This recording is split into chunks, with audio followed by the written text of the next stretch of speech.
Adam and Peter explore the crazy new world.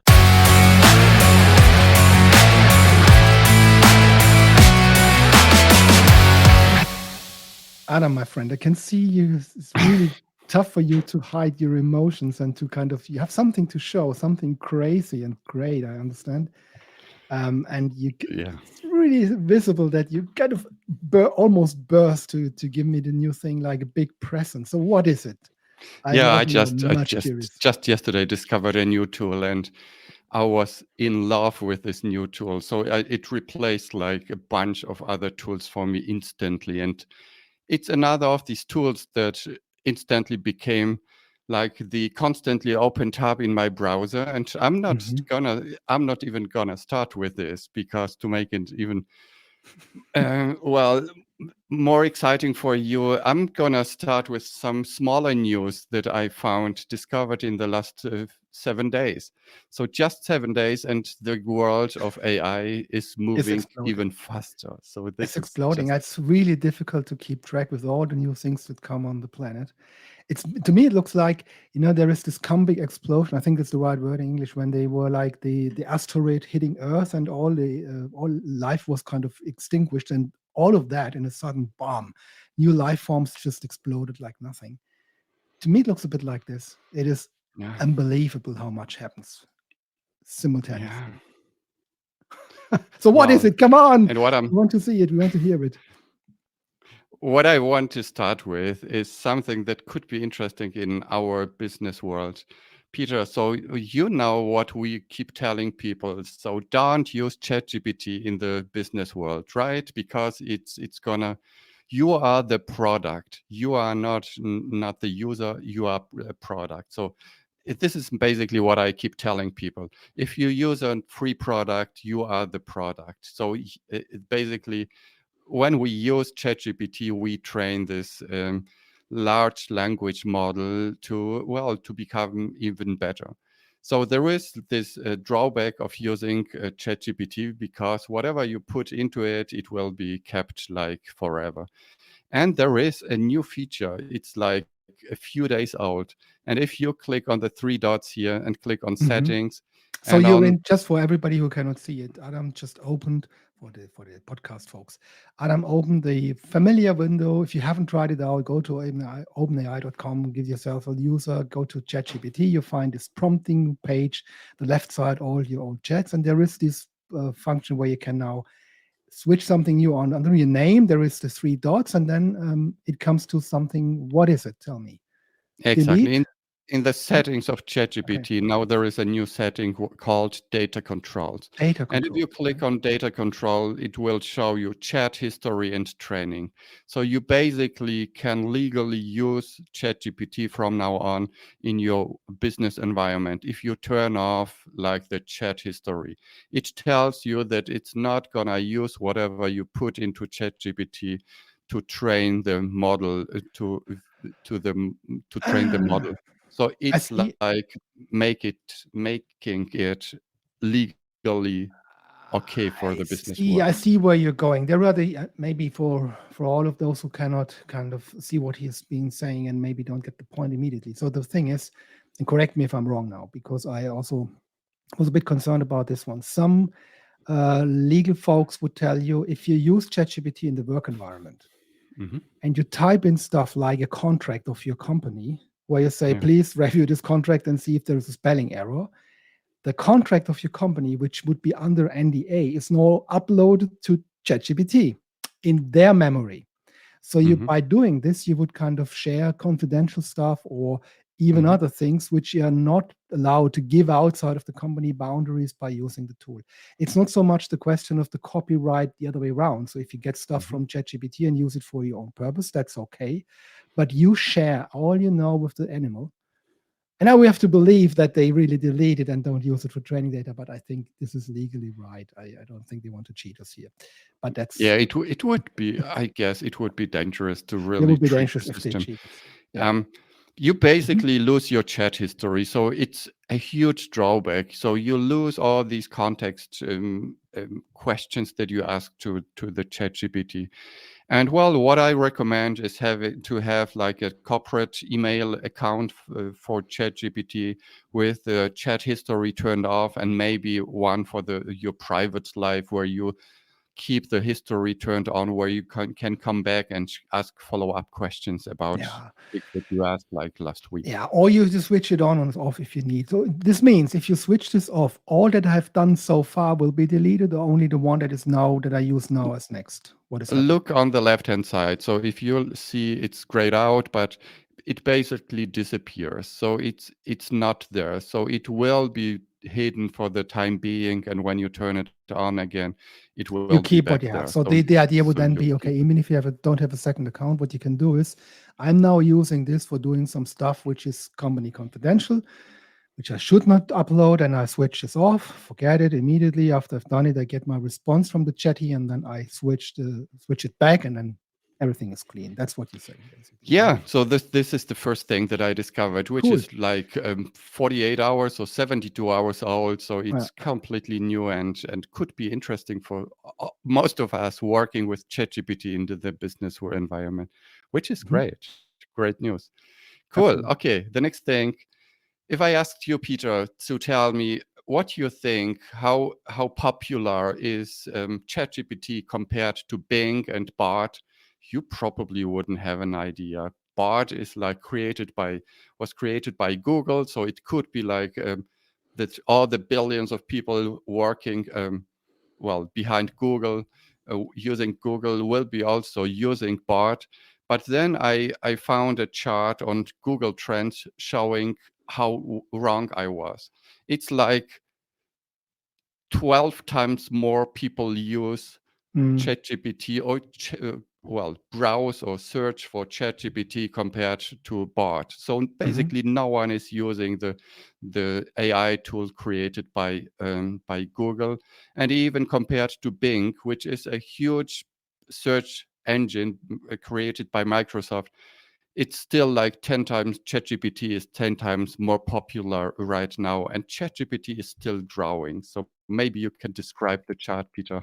Yeah, you see kind of red, green, and blue lines. So you go like very flattish. The horizontal axis is like going very flat, and then at a certain point in time, when it was released, November 2022, there's a peak going up of the blue line, now jumping to the next 25 times the thing, and then it's steeply growing like a 45 degrees steepness to just now 100 times the other one. So Yeah. not maybe 100 times, maybe 50, 60, 70 times the relevancy.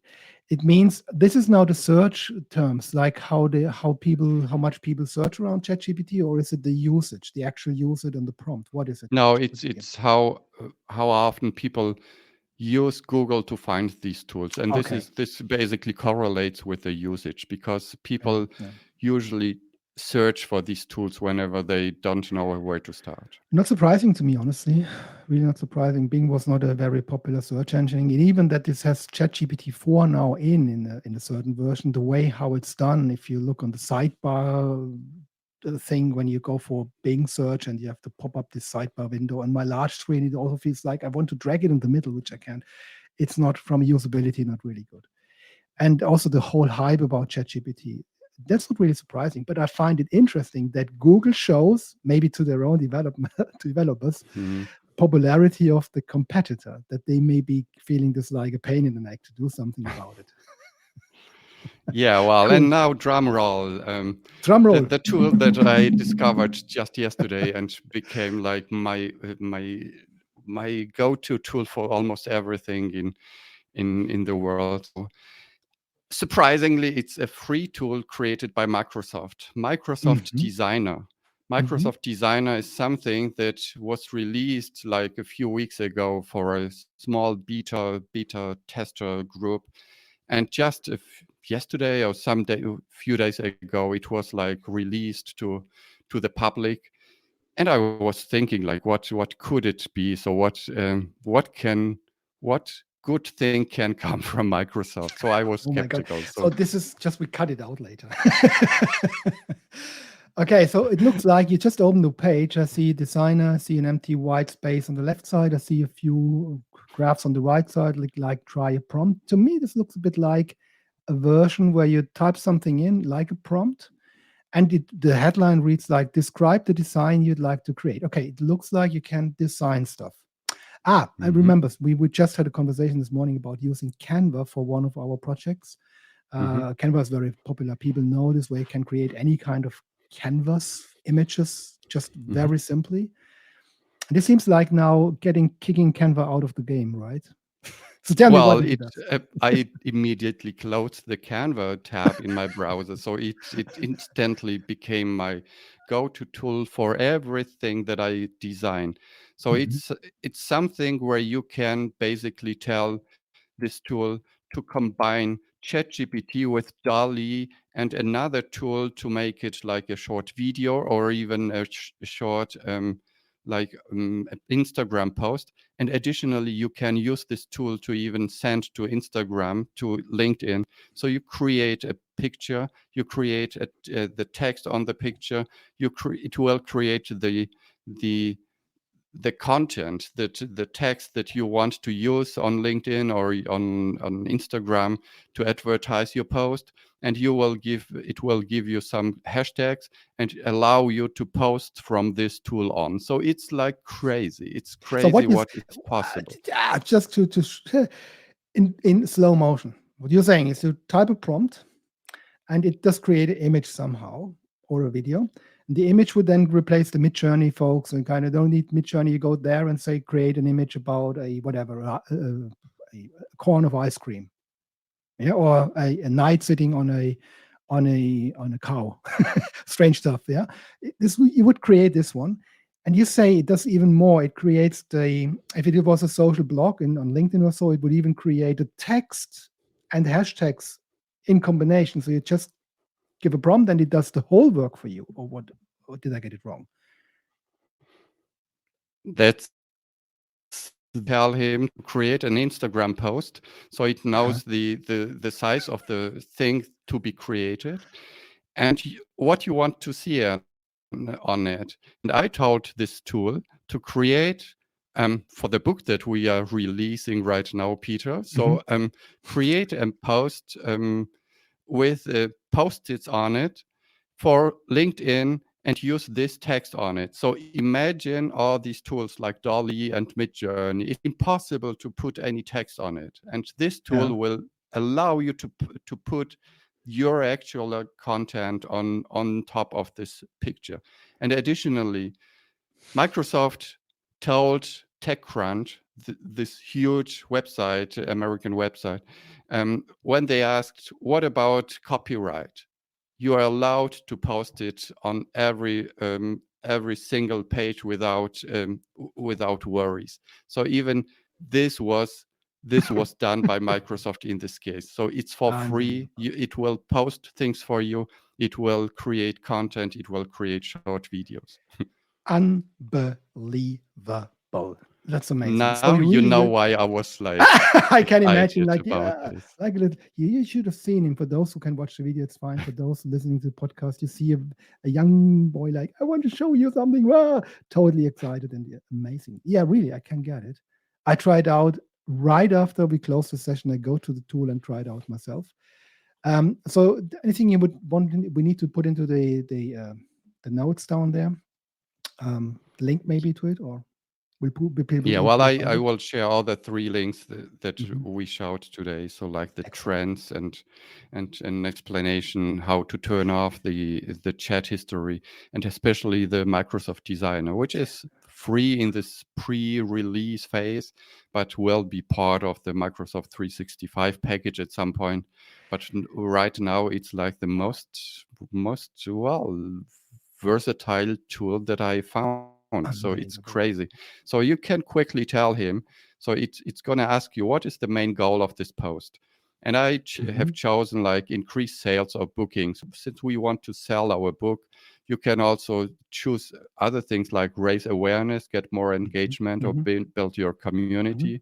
If you choose increase sales or bookings, you can provide like some text. We wrote a book and whatever. Tell my LinkedIn audience that I wrote a book, or we wrote a book with 100 tips on how to connect people in the virtual world. This is hack number 1. And you click on generate, and it's gonna provide like something like, have you read our new book yet? Learn 101 tips on effectively connecting people in the virtual world. Here is our first hack, hashtag virtual networking, hashtag 101 tips.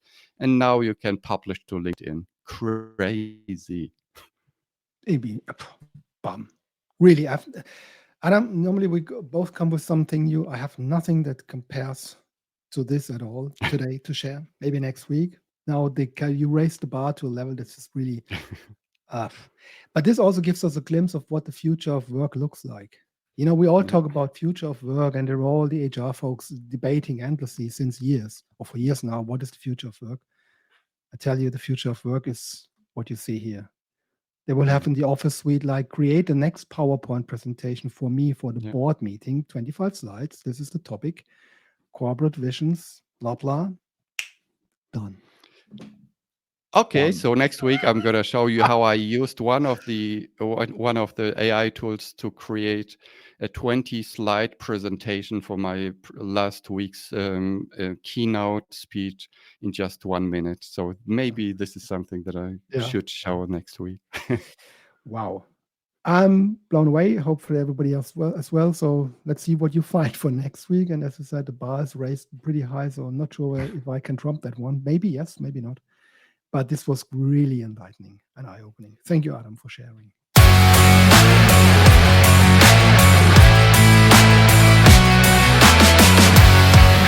Stay tuned. There is more crazy stuff coming soon.